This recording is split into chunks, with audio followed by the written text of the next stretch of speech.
అందరికీ నమస్కారం. మట్టితో చేసి ఆకులతో అలంకరించి పూలతో పూజించి నీటిలో నిమజ్జనం చేసే గణపతి అంటే ఆకృతి కాదు, ఇదొక ప్రకృతి. ఇదే మన సంస్కృతి.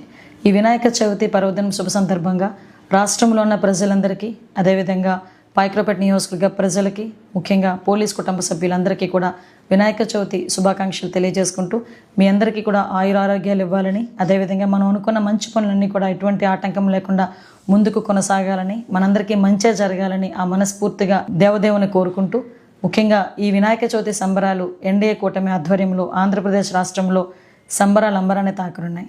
ఎందుకనంటే ఎప్పుడు లేని విధంగా ఈరోజు సింగిల్ విండో విధానం తీసుకొచ్చి అనుమతులన్నింటినీ కూడా సింగిల్ విండో విధానం ద్వారా ఇవ్వటమే కాకుండా ఉచిత విద్యుత్తుని అందించి సుమారుగా దానికి 25 కోట్ల రూపాయలు రాష్ట్ర ప్రభుత్వం వెచ్చించడం అన్నది నిజంగా శుభపరిణామం కింద భావించాలి. అదేవిధంగా ఎక్కడా కూడా ఎటువంటి రుసుములు లేకుండా, ఎటువంటి ఆటంకాలు లేకుండా వినాయక చవితి సంబరాలని అంబరాన్ని తాకే విధంగా చేసినందుకు ప్రత్యేకంగా గౌరవ ముఖ్యమంత్రి చంద్రబాబు నాయుడు గారికి, ఉప ముఖ్యమంత్రి పవన్ కళ్యాణ్ గారికి, మంత్రివర్యులు నారా లోకేష్ గారికి ప్రత్యేకంగా రాష్ట్ర ప్రజలందరి తరపున కూడా ధన్యవాదాలు తెలియజేసుకుంటున్నా. మరి ముఖ్యంగా ఈ సంబరాలు మనందరికీ కూడా ఒక తీపి జ్ఞాపకం కావాలి, కానీ చేదు జ్ఞాపకం కాకూడదు. అన్నీ కూడా మీ చేతుల్లోనే ఉన్నాయి. ఈరోజు ఎక్కడ కూడా భద్రత విషయంలో ఎటువంటి నిర్లక్ష్యం వహించకుండా అన్ని జాగ్రత్తలు పాటిస్తూనే ప్రభుత్వానికి సహకరించాల్సిందిగా, డిపార్ట్మెంట్ వాళ్ళకి సహకరించాల్సిందిగా మనస్ఫూర్తిగా కోరుకుంటున్నా.